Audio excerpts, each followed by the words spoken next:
Hi, I'm Shemique Blair, the author of a new poem anthology entitled Love, Marriage, Divorce, and Growth.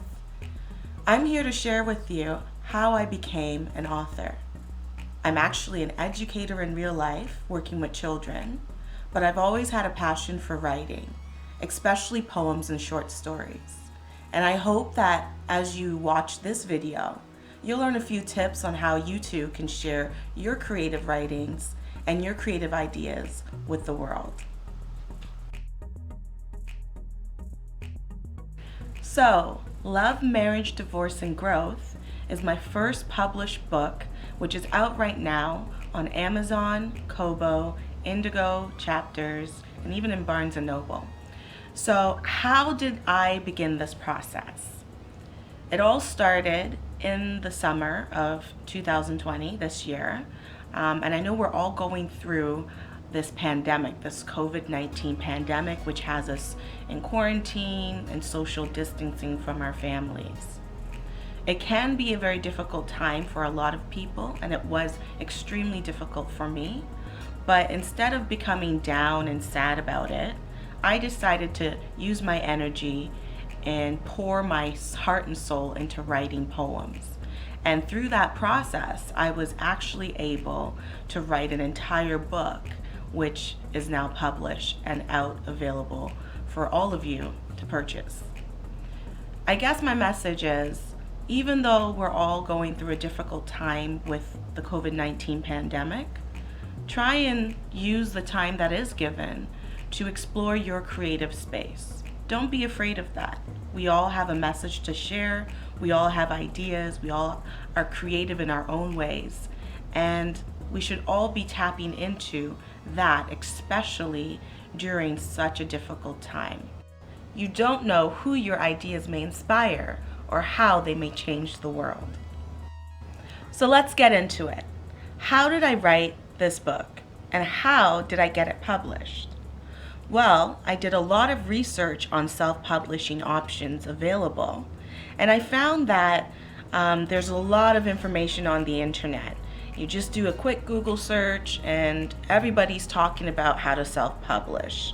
Even publishers themselves have blogs on their websites that kind of explain how you can go about publishing your book on major retailers such as Amazon. I wrote the book in a couple of months.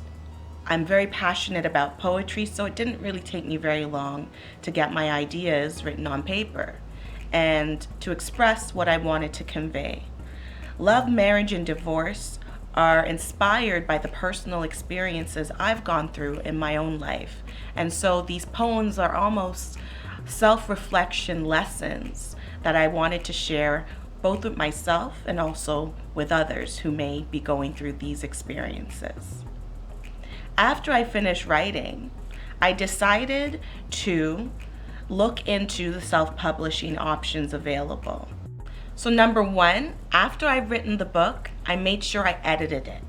And I asked a few family and friends who I knew to help me with the editing process, which was awesome. And it was also free, so it didn't cost me much. It's great if you have a lot of support that you can tap into, but if you don't, there are professional editors out there. Again, do a quick Google search. There's so many out there that you can choose from to help you edit your book and your manuscript. So after writing my book, I decided that I wanted to make sure I copyrighted my information. And I did that by going onto the Canadian government website and paying the fee to get my manuscript and my book copyrighted. I also made sure that I paid for my own ISBN number to ensure that I would be able to sell my book. Number two, I looked for a cover designer who I thought would be able to convey my ideas in a way that I would be happy and proud of. And step three, I contacted a publisher to help me with distribution of my books. I'm actually with Tellwell Publishing. That's the company that I did a lot of research on and found that they were the best fit for what I needed. I decided to go with them as they were the best fit for what I needed to publish my first book. So I would encourage you, if you are thinking of self-publishing or writing your own manuscript and you want to get your book out, Do your research. These are just a few of the steps that I took to get my book into the hands of readers. You can also do this too. My message to new aspiring writers such as yourself is, don't be afraid to explore your creative space. You can do it.